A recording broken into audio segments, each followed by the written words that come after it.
So, nandito tayo ngayon sa Marilake, yan, no? Nagpasan Devil's Corner at tayo ngayon mag-review ng bagong motor na Herohan sa Motorini PH.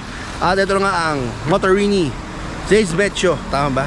Zeisbetcho 650 STR. So ngayon isi natin yung mga specs. Let's go! Woo!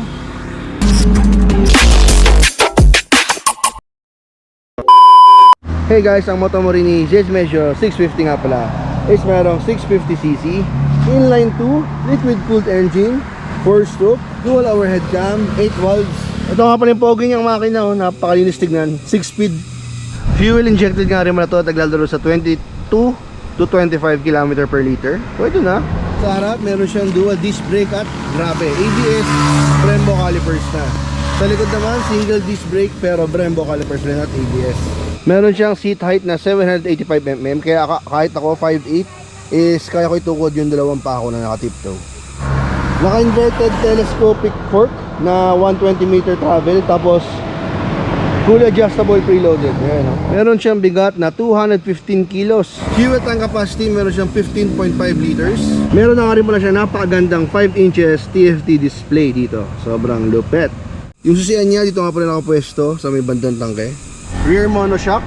Ayan, napaka-poging tambucho, napaka-simple. Ayan. Kinaganito guys is naka-tail tie din na siya. Ayan, no? Napakalinis tignan. Then yung plate holder niya at signal light is nandito. Nakalagay sa rear fender. Size ng gulong sa harap 120/70, 18 ang size ng valve dito sa harap. Ayan. Ang galing, ang laki nito ah. Tapos gulong Pirelli. Ganda, di ba? Papet. And dito naman sa likod 160/60, 17. So 17 ang size ng likod ng mag sa likod. Tapos sa harap is 18. Then syempre gulong nila is Pirelli. Ang ganda pa nito guys is all LED lights siya lahat. Harap, likod, LED. Headlight, taillight, signal lights, LED. So dito pa lang sa harap, sa headlight pa lang alam mo na classic bike itong motor to. Coffee Racer. Ito naman guys, all LED siya. Tapos ito yung daytime running light niya. Ayan, then ito kanyang pinaka headlight. Tapos LED na ang kanyang signal lights. Then ito yung kanyang panel, TFT. Then ito na yung kanyang fender. Ang kapal, ang ganda ng plastic at ang ganda ng paint job guys. Ang kulay nga pa ito guys is matte, parang matte brushed gray, ganun, parang ganun. Then kita kayo na dito yung kanyang matabang inverted fork na adjustable preloaded. Ayan. Tapos yung gulong niya syempre, at yung kanyang dual disc brake na sa harapan, syempre 650cc to. Kinaganto guys is yung calipers niya is Brembo, yun no. Tapos kita kayo na rin dito yung kanyang side mirror niya is okay na rin din. Medyo bagay na rin tingnan. Siguro kung mas babagay pa dito kung bilog din, babagay din dyan. Sa taillight naman tayo guys. So normal naman sa mga Coffee Racer, yung taillight is parang malilit lang. So ito na yung taillight na guys. Yan lang, LED yan, kulay pula. Tapos may kurba lang dito, pwede mo hawakan kunyari. Pero wala talaga mahawakan dyan. Ayan. Tapos ayun na, naka-tail tie din na siya. Wala siyang fender sa likod. Ito yung fender niya. Ayan, nakakabit dyan. Hindi mo siya pwede tanggalin kasi dyan nakakonekta ang kanyang plate light, plate holder at syempre signal light. Malalaking modification pa pag inalis mo yan. Tapos ito na, kita na dito yung tambucho niya, no? Kahit sa likod guys, Brembo caliper. Syempre dito tayo sa grip niya. Ayan, maganda naman yung kanyang grip kahit walang gloves, masarap sa pakiramdam. Then adjustable lever, clutch lever. Then passing light, sa high beam, low beam niya. Ayan, then ito yung switch para sa TFT display. Ayan, sa settings. Then high beam, low beam. Ayan yung pindutan niya. Signal lights. Tapos busina. Tapos kinaganda pala guys, meron siyang backlight dito. So maganda siya tingnan sa gabi. Yung backlight niya is color white. Then syempre ito yung naked handlebar niya, napaka-pogits. May logo pa ng Motorini dito. Then yung susian niya dito sa pwesto ng tangke. Ayan. Tapos sa kanan naman syempre yung throttle grip, adjustable na front brake lever. Ayan. Then kill switch. Tapos hazard light. Yan, kaya may hazard light na. Then ito nga yung switches sa ilaw. So automatic lights on na to. Ito naman is para sa daytime running light, yung bilog. Mas malakas ilaw niya kapag ito lang. Tapos pag binuksan mo na itong pinaka headlight niya, ihina ng onti yung ilaw sa daytime running light niya. Tapos push start. Ngayon naman natin yung TFT display niya. Ayan. So dito makikita mo na neutral, high beam, signal light, engine ABS, headlight. Ayan. So medyo may katagalan lang yung pag start na kaya TFT display, no? So makikita mo lang dito, ayan, yung sa switch ito, pag pinindot mo to, gagalaw yan. Ayan, no? Gumagalaw, diba? Tapos, hindi natin masyadong gagalawin to. Gear indicator, temperature, tapos fuel indicator, then yung kanyang RPM at tachometer. Clock. Yung clock niya hindi ko alam guys, pero naka 24 on to eh. Naka 24 yung format, 24 hours format. Hindi ko ma 12 hours format eh. So mamaya ano na to, 13 na. Nag 1 o'clock na. Then ito yung odometer niya, ito yung parang ano eh. Ano ba yun? Yung trip 1, trip 2 yan. Hindi ko lang pala ayusin yan. Then kung ilang pang kilometer may tatakbo mo. Ano lang naman yan, estimated lang naman. So yun nga, yun naman ang kanyang TFT display. Very simple lang naman. Yan, tapos nakita mo dito yung preload adjustable ng inverted fork nya. Nice. Tapos ito yung tangke nya guys, bakal pala to. Ayan, may decals na black and red. Tapos ito yung tank cap nya na may logo ng Moto Morini. Tapos ayun na 6.5, 650cc. Bakal siya, so alam yun dahil 650cc to mainit, so init ang makina na pupunta dito. So pag mga 30 minutes ka na nag-ride, maramdaman mo na init dito. Tapos yung buga nung fan, yung buga nung init ng engine, maramdaman mo na kapag tumatakbo ka. Parang ang binubugahan ng blower, pero mild lang naman. Kung naka-shorts ka, kahit ako naka-shorts is manageable naman, lalo na kung naka-jogging pants or pants. Pero yun talaga, given na yun as a 650cc bike, is talagang mainit ang makina guys. Lalo na pag binugahan ka ng fan, pag kino-cool down yun yung makina. So yun. So meron siya 15 liters, 15.5 liters fuel tank capacity. Then ito yung sila niya guys, isang buo lang siya. Then maganda yung seat cover niya, masyado makapit sa sa tela ng mga pantalon natin. So ang ganda na natingan niya. Wow! C1 baby! So yun na sasabi ko guys, one piece siya. Tapos ito yung sakayin mo siya ng rider. Then ito yung sa angkas mo. So kung payat yung angkas mo, sakto lang kasi nga wala na ito masyadong likod. So putol na agad. Kung payat ang angkas mo, sakto na, okay to. Pero kung malaki ang puwet or mataba ang angkas mo, medyo mahihirapan dito. Ayan, tapos matatanggal mo itong seat dahil may susian siya dito sa ilalim. Ayan, ayan. Matatanggal mo siya isang buo. Tapos ito yung radiator nya. Then yung busina. Yung busina guys, may kahinaan. Parang parang 150cc na busina ng bike. So ito, suggest ko pag bumili kayo itong bike ito is bilan nyo siya ng bagong busina para malakas. Then syempre ito yung kanyang yung bakal ng tambucho.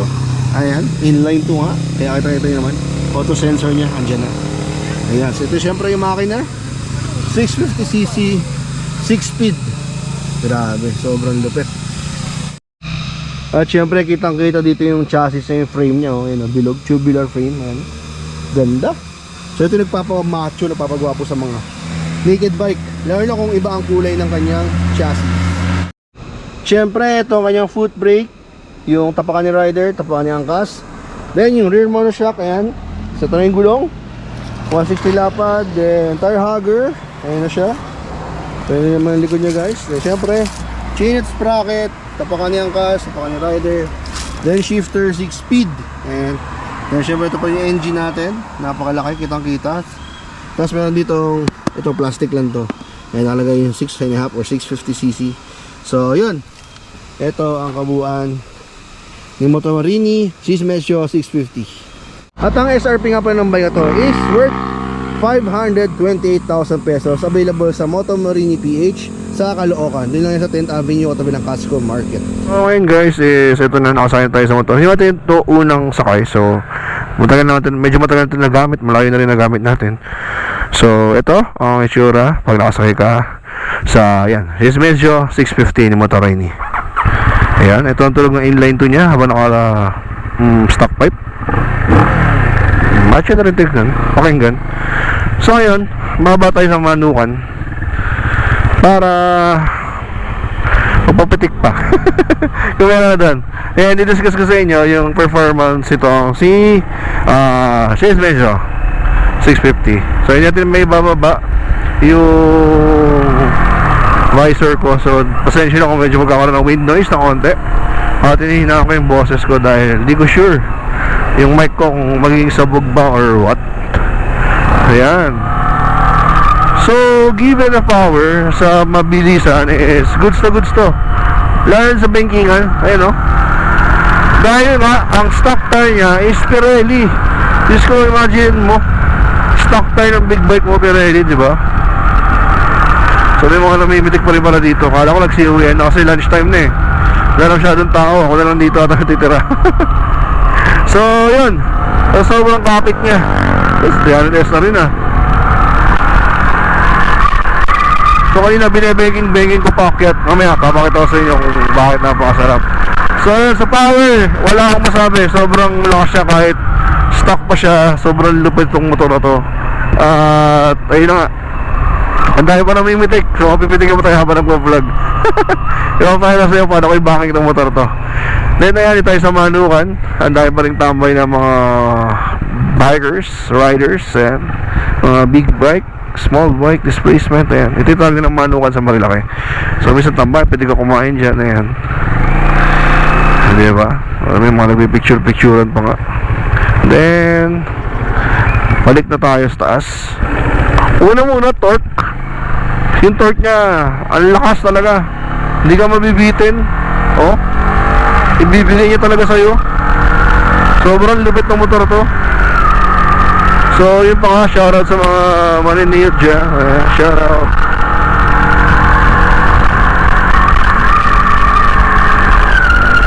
Hindi tayo bumangin mo na. Bait natin ah.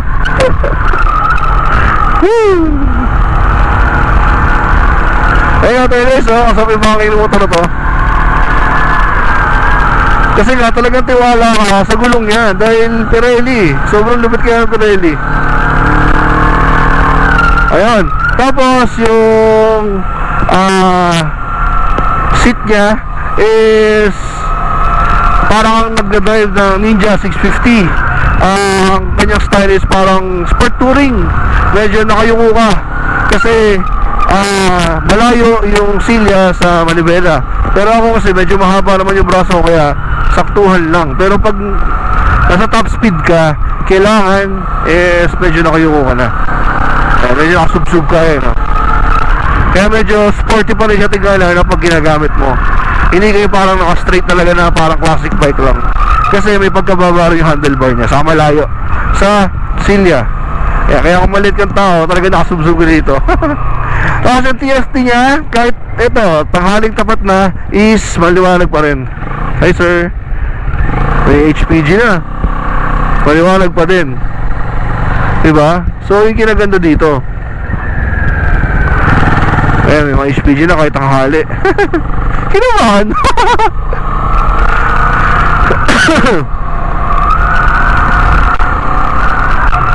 Ayan, so comparison ko naman sa 400cc Dominar, syempre single cylinder yon. Sa gas consumption talaga is matipid yun. Ito is naglalaro sa 20 km per liter. Yung Dominar kasi around 30 km per liter yun eh. Given 400cc na single cylinder naman kasi yun. Di ba? Tapos suspension niya, yung harapan maganda, yung likod sakto lang, goods na rin. Kasi di ko alam, kasi dahil siguro mabigat ako, kaya ganun. Tapos side mirror niya malinaw, maganda, medyo maliit lang, naliletan ako, pero sakto na rin, saka sporty na rin dating niya. Hindi siya yung parang classic na classic talaga, no? Tapos yung mga switch, okay na rin, quality, ang ganda habang tumatakbo ka.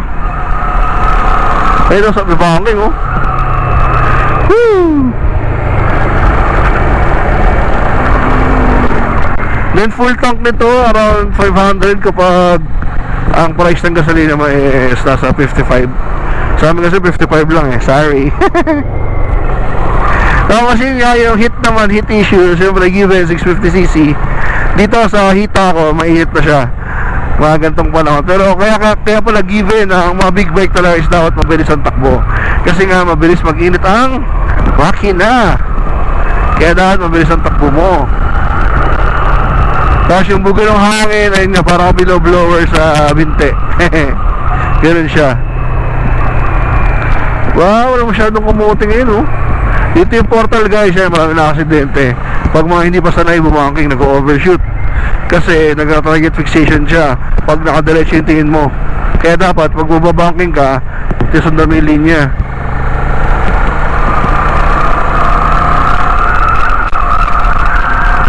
Woo! Then top speed, hindi ko na siya sinubukan sa top speed kasi nakakatakot din. Diba? Pero may nakapag-try ganitong motor din, same, 5th gear, 198. Eh 6 speed to. Paano mo nag 6 gear din? Hindi kaya niya mag 200 plus din, diba? So ang lakas din talaga ng motor na to.